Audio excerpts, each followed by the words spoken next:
The small coastal town of Havenport had always felt safe to Mira. Too safe, perhaps.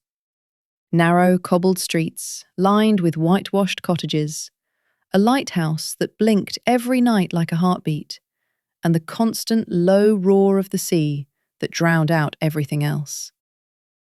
She had moved here 3 years ago, after her divorce, seeking the kind of quiet that lets you forget names and faces.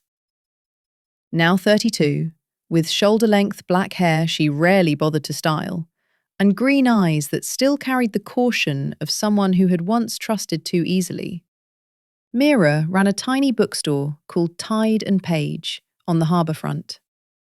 It sold mostly second-hand novels, nautical charts, and the occasional tarot deck for tourists. Her life was simple. Open at 9, close at 6. Read in the back room with tea and the cat named Salt. No drama, no complications. Until the letter arrived. It came on a Tuesday in late autumn, tucked inside a plain white envelope with no return address. Her name was handwritten in careful block letters, Mira Kapoor. Inside, a single sheet of paper, folded once. Mira, I know what happened that night in Delhi.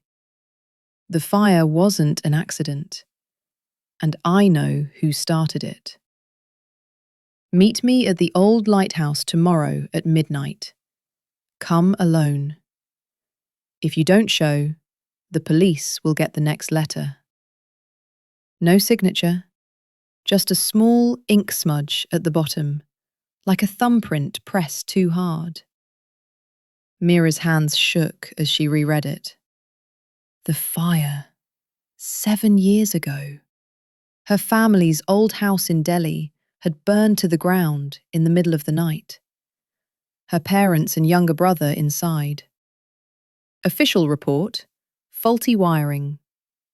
She had been away at university, the only survivor by chance. She had spent years trying to accept it as tragedy, not fate. She had rebuilt. New city, new name, she'd shortened it from Mariah. New life. But the guilt never left. Why wasn't she there that night? Why had she argued with her father the day before and stormed out? She burned the letter in the sink that evening, watching the edges curl black. But the words stayed. Midnight. Lighthouse. Alone.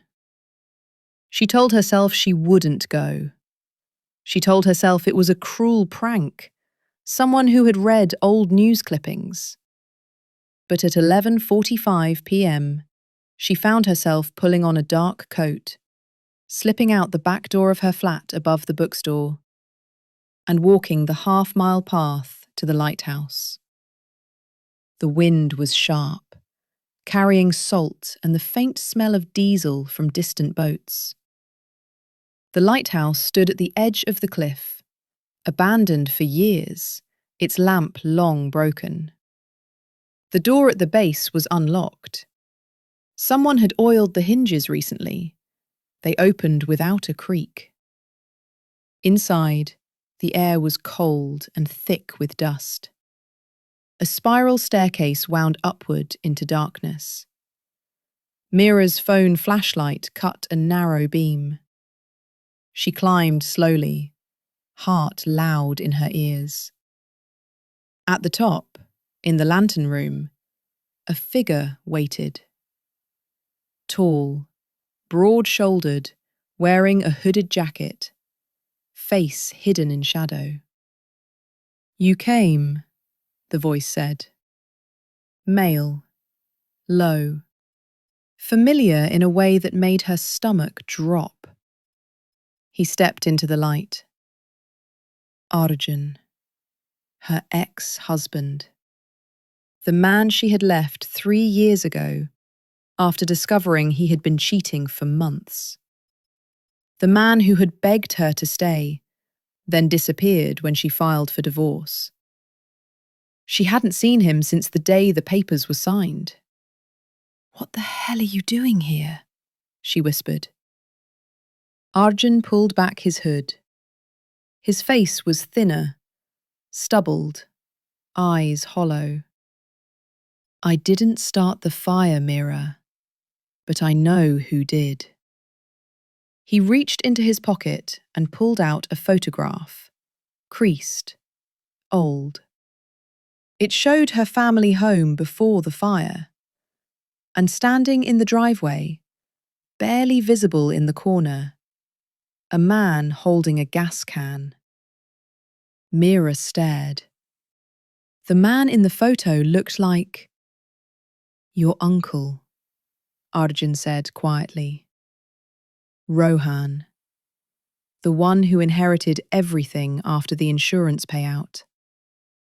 The one who told you to move on and never look back. Mira's knees buckled. She caught herself on the rusted railing. "Why are you telling me this now?" she asked.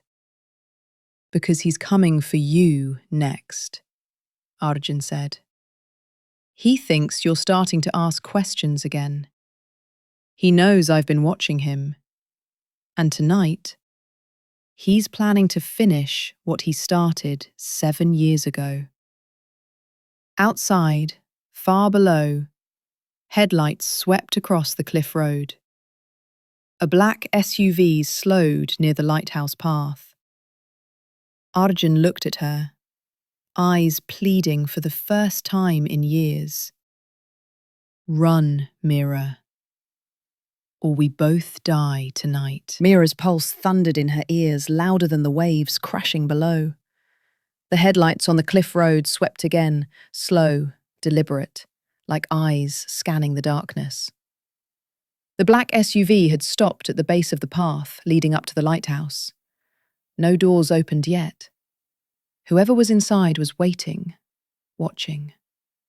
Arjun grabbed her wrist, his grip firm but not bruising. "We can't go down the main path.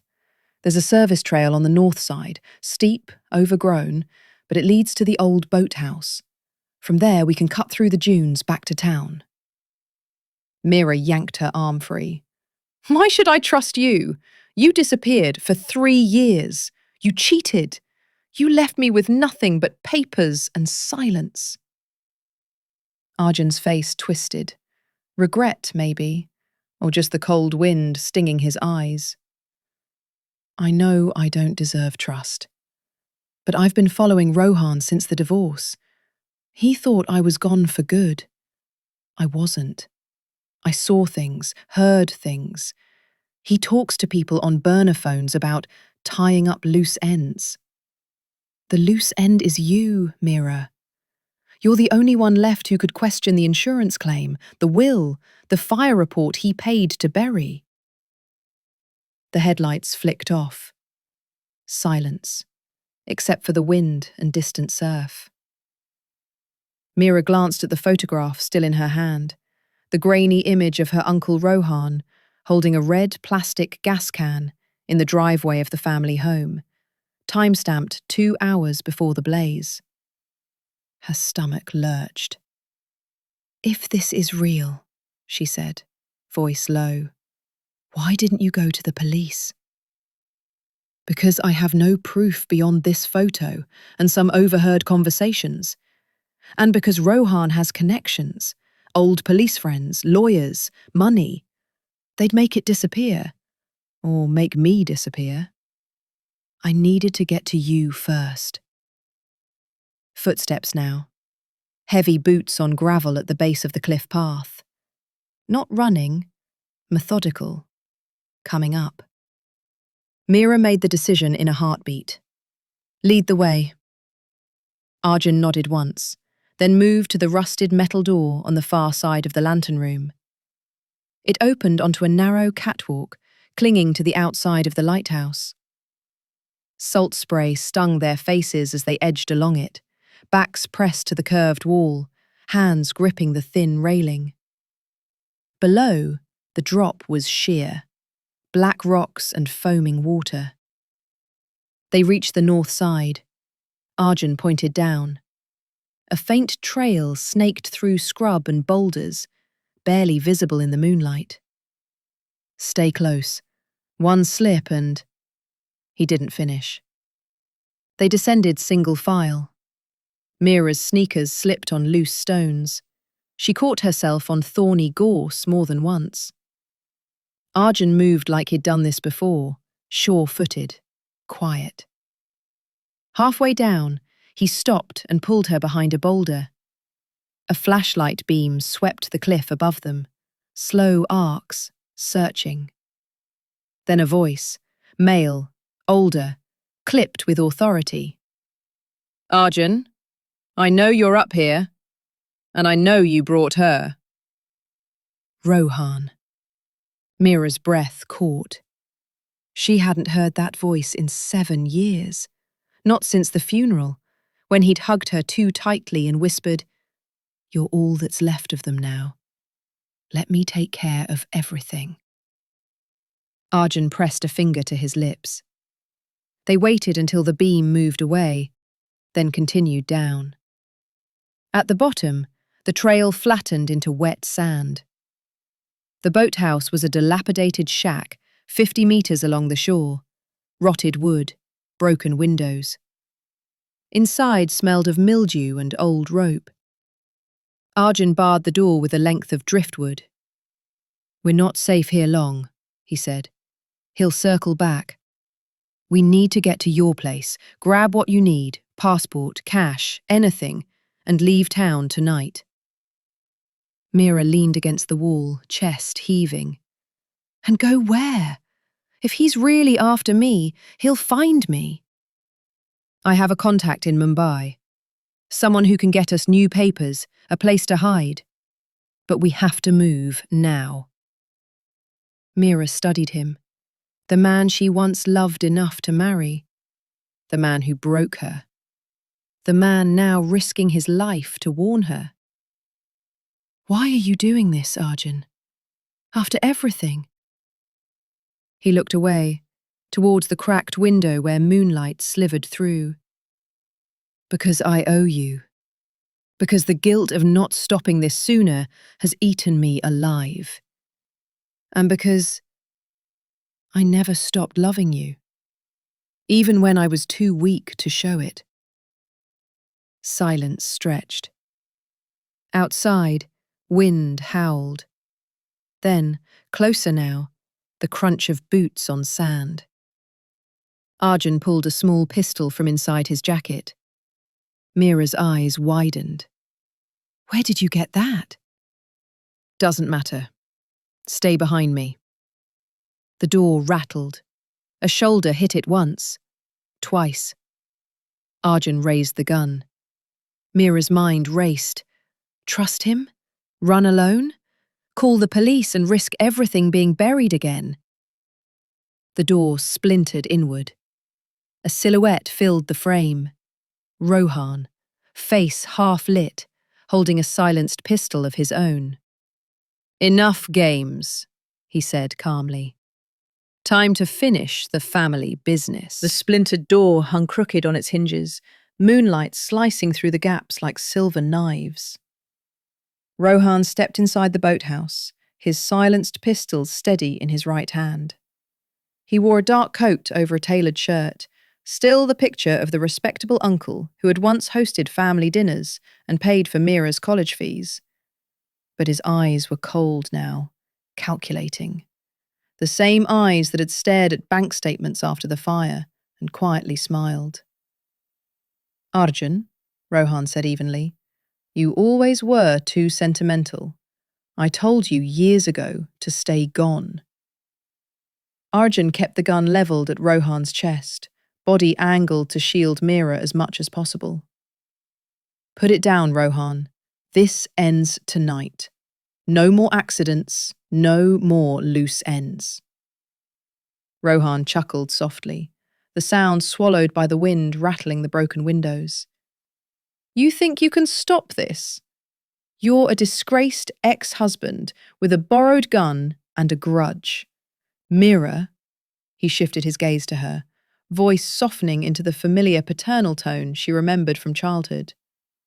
"Sweetheart, you should have stayed quiet, moved on like I told you. But you let him drag you back into it." Mira's throat tightened. She stepped forward slightly, voice steady despite the tremor in her hands. "The fire wasn't wiring. You set it. You killed them. My parents, my brother. For what? The insurance money? The house? The business shares?" Rohan's expression didn't change, but something flickered. Annoyance, perhaps. They were going to sell everything, move to Canada, leave me with nothing after I'd built that company with your father for 20 years. I just accelerated the transition. It was business, Mira, not personal. Arjun's finger tightened on the trigger. Business doesn't involve arson and murder. Rohan shrugged. It does when the payout is 8 crores and the alternative is bankruptcy. And now you two are the only ones who know. So let's make this clean. No struggle, quick. Then I disappear. New name, new country. You'll be found here. Tragic lovers reunited and gone in a boating accident. Mira's mind raced. The boathouse had one exit, behind Rohan. Broken windows too high and jagged to climb. Old ropes and fishing gear scattered on the floor. A rusted metal toolbox in the corner.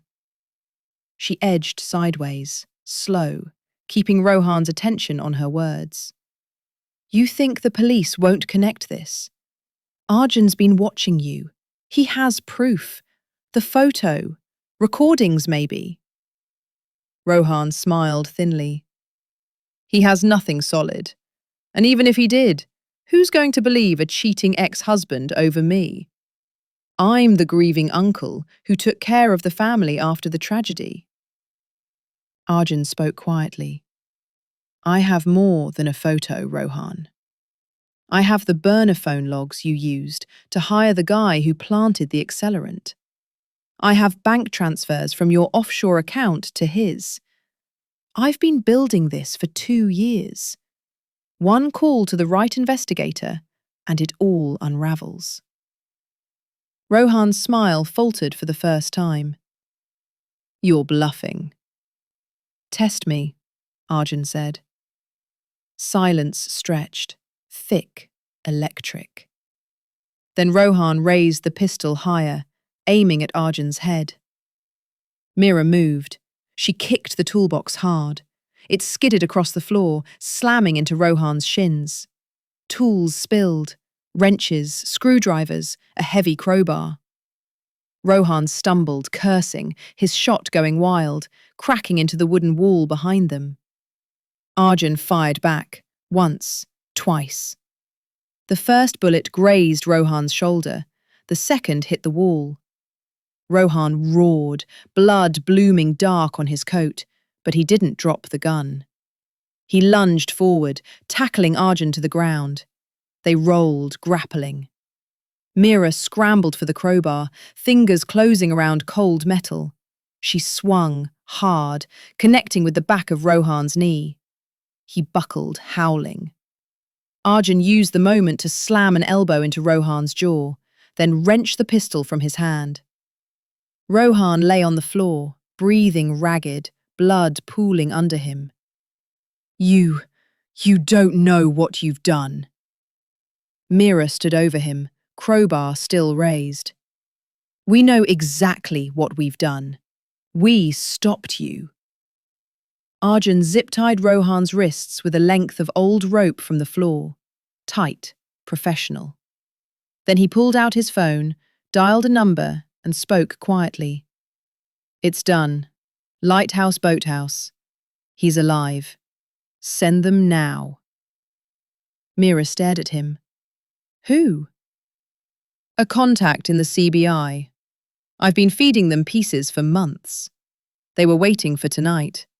Hard evidence, a confession on record. Sirens wailed in the distance. faint at first, then growing louder. Blue and red lights flickered across the dunes. Rohan laughed weakly from the floor. You think this ends it? I have friends, money. I'll be out in a year. Mira knelt beside him, voice low. No, you won't. Because tonight isn't just about proof. It's about the truth finally breathing. And you're going to choke on it. Police swarmed the boathouse minutes later. Plainclothes officers, not local cops. They cuffed Rohan properly, read rights, took statements. Arjun handed over the pistol, the photo, a small USB drive from his pocket. Mira watched them load Rohan into an ambulance under guard. His eyes met hers one last time, defeated, but still venomous. Then he was gone. Arjun turned to her as the scene cleared. You okay? She exhaled, shaking. No, but I will be. He nodded. The CBI will want full statements tomorrow. After that, you can disappear again. New place, new name. Or stay. Your choice. Mira looked out at the ocean, dark, endless, but no longer hiding secrets in its roar. I think I'm done running, she said. Arjun didn't smile. He just stood beside her as the first light of dawn touched the horizon. The fire that had taken everything was finally burning out. The police station in Havenport was small, fluorescent lit, and smelled faintly of stale coffee and sea salt. Mira and Arjun sat in separate interview rooms for hours, giving statements that stretched into the grey dawn. Officers from the CBI had arrived by helicopter just before sunrise, serious men and women in plain suits who took over the case without fanfare. They photographed the boathouse scene, collected the guns, the zip ties, the burner phone logs Arjun had stashed in a waterproof pouch under the floorboards of his rented flat. Rohan was airlifted to a secure hospital in Jaipur under heavy guard. The shoulder wound was through and through, painful but not fatal. He refused to speak beyond demanding his lawyer, but the evidence spoke for him. The photo, the transfers, the accelerant residue reports reopened from the old Delhi fire case, and now a fresh confession captured on Arjun's hidden body mic during the confrontation. Mira finished her statement at 7 a.m.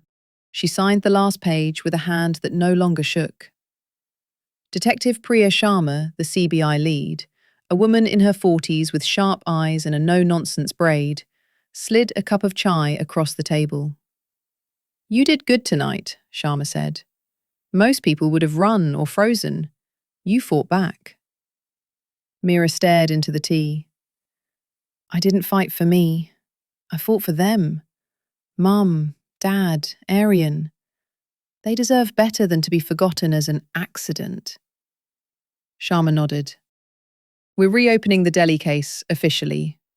With Rohan's arrest and the new links, it should stick. He'll face multiple murder charges, arson, fraud, conspiracy. No bail this time. Mira exhaled slowly. And Arjun?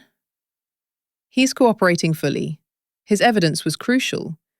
The cheating, the divorce, that's personal. But he's not the target here. We'll sort immunity and protection if needed. Mira left the station as the sun rose over the harbour. Arjun waited outside, leaning against a borrowed police jeep, a bandage on his hand from the scuffle. They letting you go? She asked. For now, he said. They want me in Delhi for follow-up depots. You? Same, but I'm not running anymore. They walked to the edge of the harbour wall. Fishing boats bobbed in the morning light, nets drying in the breeze. Salt stood on the bookstore steps across the street, tail flicking, as if nothing had happened. Arjun spoke first. I meant what I said last night, about never stopping. You know. Mira looked at him, really looked. The man who had once broken her heart was now the one who had helped mend something deeper. I know, but that doesn't erase what happened between us. I'm not asking for forgiveness, he said quietly. Just a chance to make things right. Not us, just the truth. Mira nodded slowly. We'll see. One day at a time.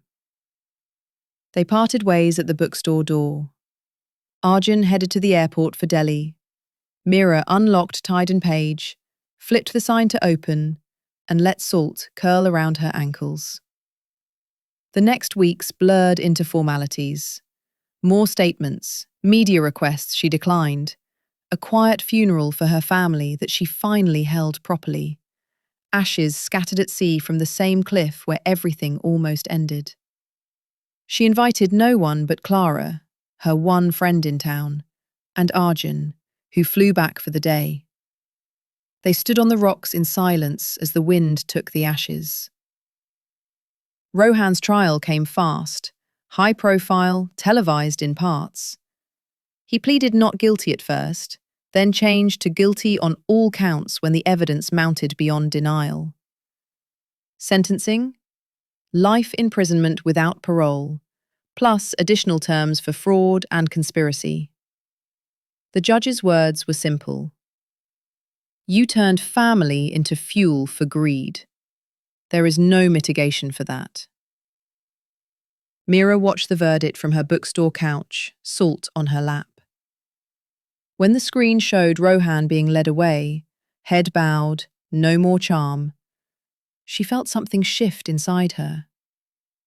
Not joy, not revenge's sweet burn, just release. The fire that had haunted her for 7 years finally went out. Arjun called that night from Delhi. It's over. Yeah, Mira said. It is. A pause.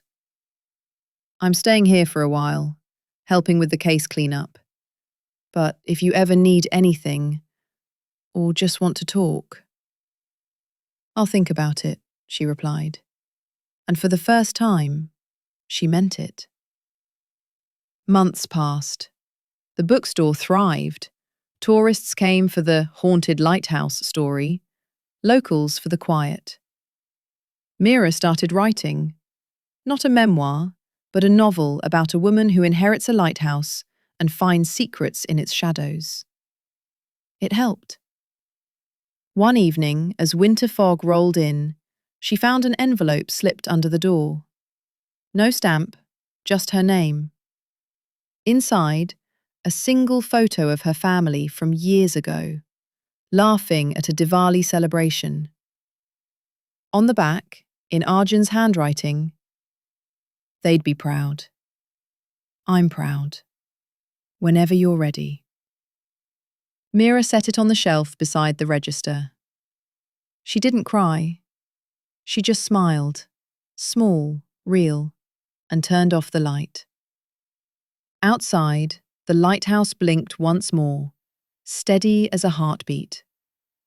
The past was ash. The future was hers. 6 months after Rohan's sentencing, Mira stood on the same cliff where the lighthouse still stood, silent now, its lamp forever dark.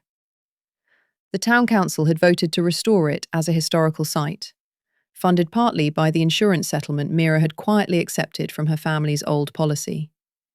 She didn't need the money, but she used it to buy the lighthouse outright, turning the base into a small memorial gallery.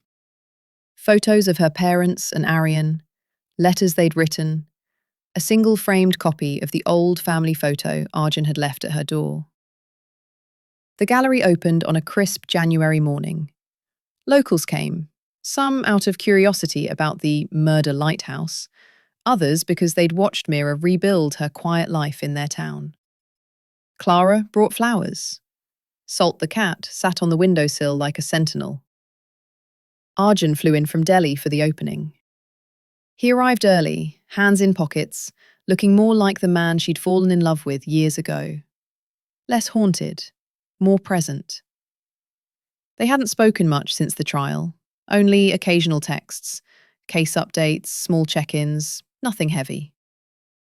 He found her inside, arranging the last photo on the wall. "It looks good," he said softly. "They'd like this." Mira turned. "They would. Thank you for coming." He nodded toward the framed photo he'd sent, the Diwali one. "I thought it belonged here, with them." She smiled, small, genuine. "It does." They walked outside together. The sea was calm, a rare flat mirror reflecting the pale winter sky. Gulls circled overhead. Mira leaned on the railing, wind tugging at her hair. "I've been thinking," she said, "about what happens next." Arjun stayed quiet, letting her lead. "I'm not going back to Delhi. Havenport feels like home now. The bookstore is doing well, the gallery, it gives me purpose. But I don't want to carry the past alone anymore." She looked at him, really looked. "I'm not saying we go back to what we were. That's gone. But maybe we start something new. Friends first. Honest. No secrets." Arjun exhaled, relief softening his features. "Friends first sounds perfect. I'm not asking for more than you're ready to give." They stood in silence for a while, watching the horizon. Then Mira reached into her coat pocket and pulled out a small brass key. The original Lighthouse key, now duplicated. "I kept one for myself," she said. "The other's for you. Whenever you're in town, no questions asked." Arjun took it, fingers brushing hers. "Thank you." They didn't hug, not yet. But the space between them felt lighter than it had in years. Later that afternoon, after the small crowd thinned, Mira climbed the spiral stairs to the lantern room alone. She opened the small window that faced the sea. The wind rushed in, carrying salt and freedom. She spoke to the empty room, to her parents, to Arjun, to the girl she used to be. "I'm okay," she whispered. "We're okay." The lighthouse didn't answer. It didn't need to. Downstairs, Arjun waited by the door with 2 cups of chai from the cafe across the street. When she came down, he handed her one. "Ready to close up?" Mira took the cup, their fingers touching again. This time, neither pulled away. "Yeah," she said. "Let's go home." They locked the door behind them. Salt trotted ahead toward the bookstore. The sun dipped low, painting the harbour gold. The fire had taken everything once. But light, real light, doesn't need flames to burn. It just needs to be let in.